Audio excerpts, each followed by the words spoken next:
So give me name, rank, and serial number. Who are you? Okay. Hi, my name is Mimi. I'm a 3D artist. I worked at Sprite Entertainment for 4 years before my contract ended with them about 2 months ago. And I am looking for my next steps right now. Okay, so where did you get most of your inspiration and training to be into, the 3D modeling and then all the things you can do to give me more understanding of how precise the industry that you've just come from and how that can maybe translate to something else you might want to learn? Sure. I came from a background of architecture, and I discovered the CG industry while I was doing 3D renderings for products, for buildings. I discovered I like this industry, like the advancements were amazing. They've come a really long way since when I was a child, and just fell in love with the field of animation and decided that this is the route that I wanted to go. I wanted to be a powerful storyteller. I wanted to make captivating content. I wanted to make informative graphics and kind of just like really cool title screens and images on screen. So okay, so tell me how this contract that just ended, was it a contract or was the job? It was a full-time position. I was full-time employed under Sprite Entertainment. We were a very small company, but we worked on 2 shows with Netflix. One of them was Tama, that came out in 2022, I believe. And the other one I worked on was Hot Wheels, Hot Wheels Let's Race, which just came out recently this March. So what do you think the reason was why the shrinkage of employment came from the productions that got either accepted or ended? What was the reason why you think the company shrunk? My company shrunk. A lot of our supervisors moved to Japan, and when my supervisor left the company that we were working with in Japan, that's when I was let go. So I think the correlation there is that there was not enough work to keep me on anymore at the studio. I was told that they were moving towards a more pre-production, like storyboarding route or phase. So as a 3D artist, there was not much work for me left. Okay. Well, do you think the skills that you've attained are still relevant to where you think the industry might be going? Oh, absolutely.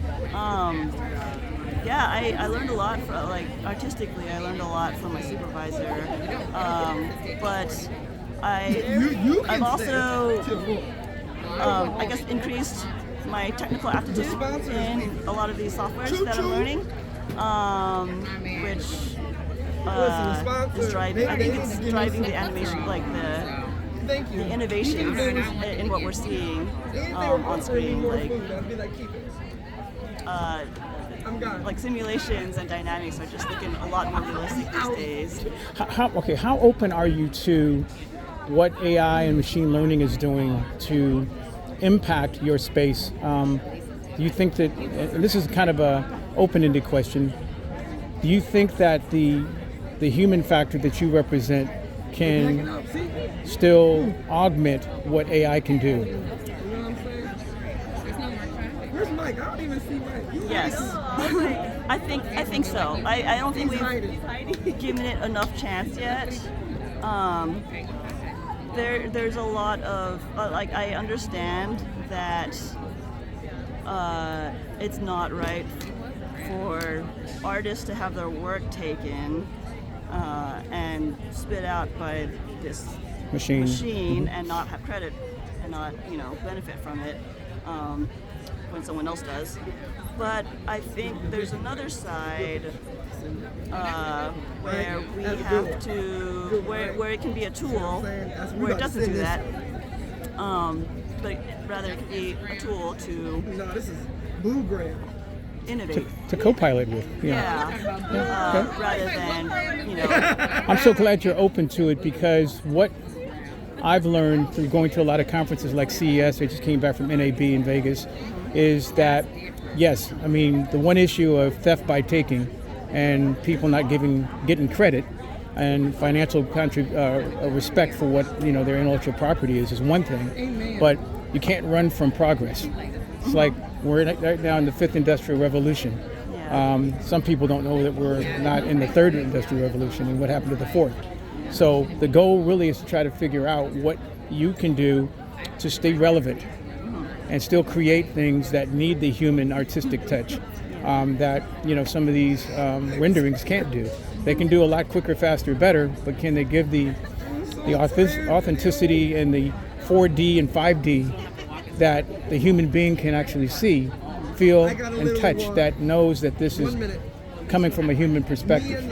So as long as you're open to that possibility of learning how to co-pilot with it, I think that you got a shot at learning some new tricks and some new things in the trade. So that's what I'm going to be really focused on, and these producers' assistant role or cohort is learning how to help your producer learn what tools, master those tools, and see if they can be integrated without the producer having to change their mind and skill set that much. Because if you can actually be that person who can be trusted to bring in some new algorithms to what's going to help their production company, their culture, you're going to be worth your weight in gold. Because you can't be a leader and a person managing all this stuff and really be the learner at the same time. It's really hard to do that and still be competitive. So there's a need for people like you to be the person who can actually start to feed a person who's already in that position that doesn't have the brain capacity to bring on any new elements. So are you a person who thinks that you're a good learner in being able to adapt and bring those kind of solutions? Absolutely, yeah. Wow, okay. I mean, I have been adapting and learning. I've been switching industries and just, but I mean, I think this industry is fascinating because it is so rapidly changing. At the same time, my mind is constantly being blown, but like, it's just exciting. Like, it makes you want to keep up with it, or like want to learn, want to be part of it, I guess, want to also contribute. Okay, and Mimi, so here's the last question. Why did you decide to come here? And I might ask you a personal question. How old are you? Because I want to be able to get some data, some live data on how I can bring this cohort to some producers who are looking for people who have the right blend of life skills, but also capability. So why did you come, and how old are you? I am in my later 30s, I'll say. And I came to network, to meet people, to gauge how the industry, like the state of the industry, what people are looking for, and I'm for myself too. I'm looking for my next steps in this industry. So. Right. One of the things I want you to leave here with is being someone's missing piece to a puzzle. And the word that I've been using is how to understand anybody you're talking to's unmet needs, and whatever that is, through research or just asking them, what is it that you're needing, looking for, that's going to give you either a competitive edge or push you to the next level of capabilities, unmet needs. So that's what it is. I'm going to look for all my peoples to really understand that they have to be that piece that, you know, is going to connect the the person to their unmet needs. Okay. Okay. So great. So now.